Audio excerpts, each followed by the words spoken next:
नमस्कार। आज बात करते हैं राहुल गांधी जी के बारे में। ठीक है, देखिए, राहुल गांधी जी के बारे में जब आप सोचते हैं या उनको देखते हैं या उनकी जो कार्यशैली में आप झांकते हैं तो आपको क्या दिखता है? सबसे पहली चीज़ आपको दिखती है कि उनकी पर्सनालिटी, मतलब वो कितने कंपैशनेट हैं। ठीक है, उनके दिल में दर्द है लोगों के लिए, मतलब एक अनुकंपा है, मतलब एक वो सोचते हैं लोगों के लिए। जैसे कई चीज़ें वो देखते हैं तो उनका रिएक्शन भी उसी तरह होता है। ठीक है, जैसे हमारा आपका या जो भी संवेदनशील इंसान होगा उसका रिएक्शन होता है, वही सेम रिएक्शन राहुल गांधी जी का होता है। ठीक है, क्योंकि देखिए, ये जो जितनी अभी तक घटनाएं हुई हैं उससे बिल्कुल क्लियर मतलब हुआ जा रहा है। जैसे मणिपुर की घटना हुई तो उन्होंने रिएक्ट किया, वो वहाँ चले भी गए। उसके बाद किसी ने कहा कि आप भारत जोड़ो यात्रा में लद्दाख नहीं गए, तो अभी आजकल वो लेह और लद्दाख की यात्रा पे हैं।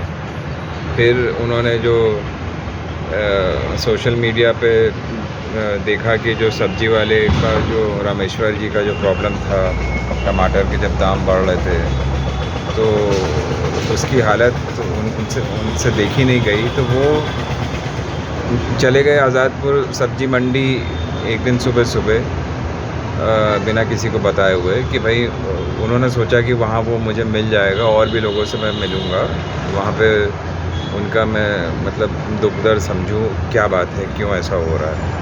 ठीक है, वो मिला नहीं उनको, मगर बाद में फिर वो जब उसने दूसरे इंटरव्यू अपना किया झा साहब के साथ, तो उसने कहा कि भाई मेरी राहुल सर से बात हो सकती है, तो वो सब लोगों ने टैग करके राहुल गांधी जी तक पहुंचा दिया इंटरव्यू। तो उसके बाद फिर आपने देखा कैसे राहुल गांधी ने उसको बुलाया अपने घर, उसकी फैमिली के साथ बुलाया, लंच पे बुलाया। तो देखिए, ये कौन कर सकता है? ये एक संवेदनशील इंसान ही करेगा। तो सबसे पहला बात है कि उनके अंदर जो है संवेदनशीलता कूट के भरी हुई है। अब दूसरी चीज़ पे आ जाइए। दूसरी चीज़ ये है कि वो जो है ना, लोगों से कनेक्ट करने वाले इंसान हैं। वो शुरू से ऐसे ही हैं, ऐसा नहीं है कि आज ही हैं, मगर वो बीच में उनकी कुछ एक्टिविटीज़ रुक गई थी। क्योंकि आप अगर उनकी शुरू की राजनीति देखें तो उन्होंने भट्टा परसौल से चालू किया था, वो भी एक लोगों का से कनेक्ट करने वाली बात थी, जब किसानों के साथ वो मिलने गए थे। तो इनमें अब भारत जोड़ो यात्रा ने तो बिल्कुल इस बात को बिल्कुल सीमेंट कर दिया, कंफर्म कर दिया कि वो लोगों के बीच में ही खुश रहते हैं। ठीक है, वो तो आपने देख ही लिया। और अब जो है वह भारत जोड़ो यात्रा पार्ट 2 भी शुरू होने वाली है। तो कहने का मतलब ये है कि एक उनकी संवेदनशीलता, एक उनका लोगों के साथ जुड़ाव, तीसरा उनमें कोई ऐसी वो नहीं है कि भाई मैं जैसे उनको बनाया जा रहा था या उनके बारे में बोला जा रहा था कि भाई ये तो एक सिल्वर स्पून लेके पैदा हुए हैं और ये है वो है। उनको कोई रत्ती भर देखिए उसका फ़ायदा नहीं उठाना है उनको, बिल्कुल भी। ये साफ दिखता है। ये वही इंसान कर सकता है जो ज़मीनी हकीकत से वाकिफ़ हो और ज़मीनी हकीकत से जुड़ के रहना चाहता हो। ठीक है, वो कोई जितनी उनके बारे में भ्रांतियाँ फैलाई जा रही थी कि वो शहज़ादा हैं, वो ये हैं, वो हैं, ख़ासकर यही लोग फैलाते थे जो बीजेपी एंड कंपनी है, तो सारी गलत साबित हो रही है। वो खुद दिखा भी रहे हैं कि मैं बिल्कुल ऐसा नहीं हूँ।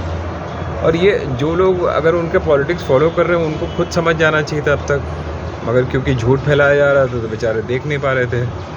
देखिए, जब मनमोहन सिंह साहब की सरकार बनी थी, ठीक है, प्रधानमंत्री जब वो थे 10 साल थे, दो टर्म में बनी, वो उनको कितने मौके दिए गए कि भाई आप आके मंत्री बन जाइए या आप कोई विभाग देख लीजिए या आप डिप्टी प्राइम मिनिस्टर बन जाइए, तो मगर उन्होंने हमेशा रिफ्यूज़ कर दिया। क्यों रिफ्यूज़ कर दिया? क्योंकि भाई उनको ये लगता था कि देखिए, मैं कोई पद के पीछे भागने वाला इंसान नहीं हूँ। अब वो भावना जानते हो तभी आती है जब आपके, देखिए, आपके पूरे ख़ानदान में जो है 3 प्राइम मिनिस्टर्स हुए। ठीक है। जवाहरलाल नेहरू जी हुए, इंदिरा गांधी हुई, उनके फादर हुए, राजीव गांधी हुए, तो भाई उनको वो पद मतलब उन्होंने भली भांति देख लिया है। अब वो उस पद के पीछे भागना तो है नहीं, उनको मिल जाए तो ले ही लेंगे, मानी भी बात है। देखिए उनका भी एक रोल है इंडियन पॉलिटिक्स में, उनके आइडियाज़ हैं, बहुत ब्रिलियंट आइडियाज़ हैं जो वो एग्जीक्यूट करना चाहते हैं। तो और अब मैं उनके आइडियाज़ पे आ जाता हूँ। देखिए जो उन्होंने जितने भी लोगों से अभी तक बातचीत की है, जो बाहर गए, जो मतलब फॉरेन कंट्रीज़ में भी जो उनके आइडियाज़ पूछे गए, तो उन्होंने यही बताया कि देखिए हम लेटेस्ट टेक्नोलॉजी को भी इंडिया में लाना चाहते हैं, रेड टेप भी ख़त्म करना चाहते हैं कि भाई कोई लोगों को जो बिज़नेस करने आते हैं उनको परेशानी ना हो। गरीबों के लिए उन्होंने न्याय योजना का पहले ही ऐलान कर दिया था। वो अलग बात है कि उनकी सरकार नहीं बनी, नहीं तो वो लागू हो जाती।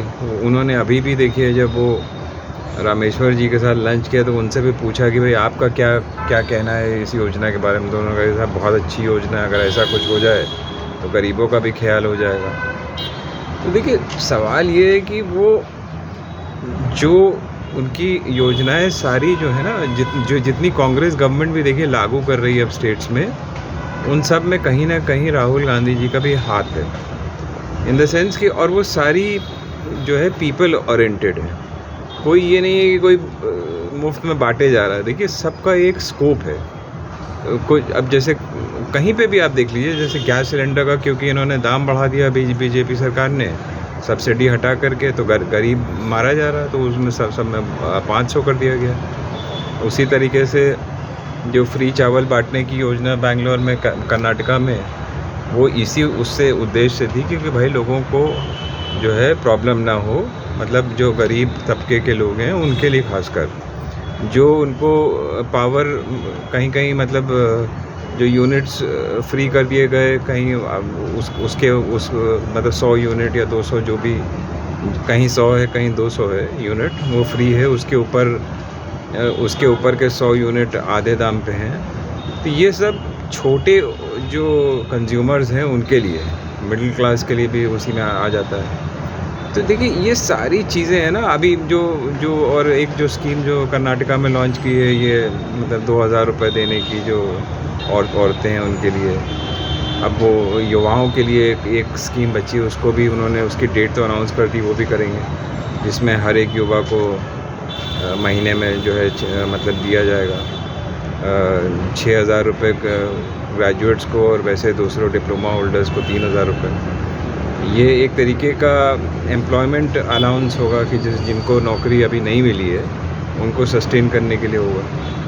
तो देखिए ये सारी चीज़ें दिखाती यही हैं कि राहुल गांधी जो हैं एक बहुत संवेदनशील इंसान हैं, और वो लोगों के बारे में सोचते नहीं थकते। ठीक है, अब जैसे भारत जोड़ो यात्रा में ही देख लीजिए, वो भाषण दे रहे थे तो बारिश शुरू हो गई, तो लोग खड़े रहे, वो भी खड़े रहे। कश्मीर में उन्होंने भाषण दिया, मतलब श्रीनगर में, तो बर्फ़ गिरना शुरू हो गई। कोई और होता तो कहता भाई छतरी लगा दो, उन्होंने कहा नहीं मुझे नहीं चाहिए, मैं बर्फ़ गिरने तो मैं वहीं पे भाषण दूँगा। सब लोग भी खड़े रहे। देखिए ये जो भावना है ना उनके अंदर, इसका वो सम्मान लोग कर रहे हैं। लोग देख रहे हैं कि भाई ये नेता ऐसा है जिसको पनपने नहीं दिया गया, जिसके अंदर इतने आइडियाज़ भरे पड़े हैं, जो बिल्कुल 100% देशभक्त है। इसको हम लोग क्यों नहीं आगे लाएंगे भाई। वो हर एक तबके के लिए वो मतलब वो संघर्ष करते हैं। दलित हैं, अति पिछड़ा है, हर एक के लिए वो जहाँ जिसकी जितनी भागीदारी, मतलब उतनी हिस्सेदारी, ये भी उन्हीं का स्लोगन है। और जो लोग रिप्रेजेंटेड नहीं हैं उनके लिए भी वो उतना ही कंसर्न है, मिडिल क्लास के लिए भी उतना ही कंसर्न है।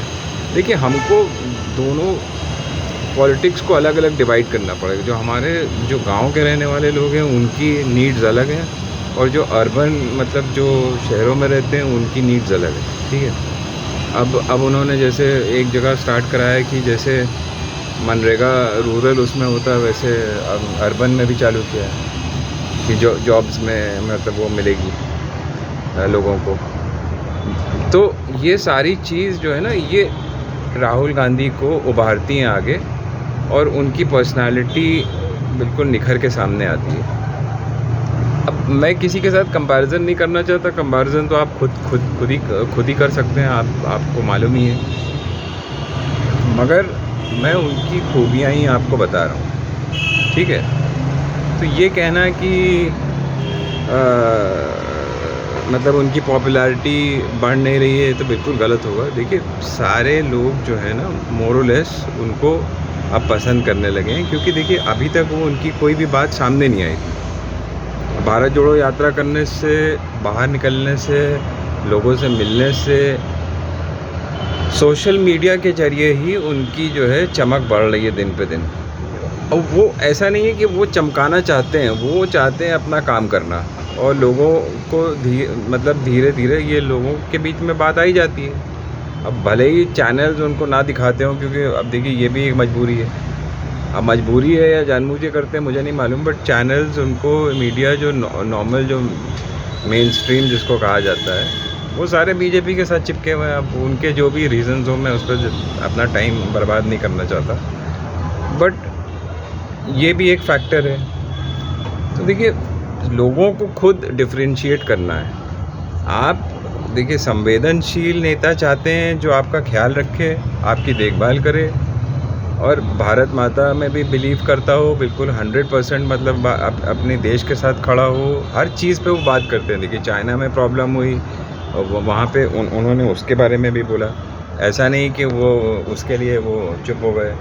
हर चीज़ में उनका वो है ना, एक रोल है उनका। और ये कहना कि भाई वो लोग, क्योंकि देखिए लोग ही जो है भारत माता को कंप्राइज़ करते हैं, मतलब जो विभिन्न यहाँ पे प्रदेश हैं, विभिन्न तरह के लोग रहते हैं, भारत माता के वही पार्ट हैं।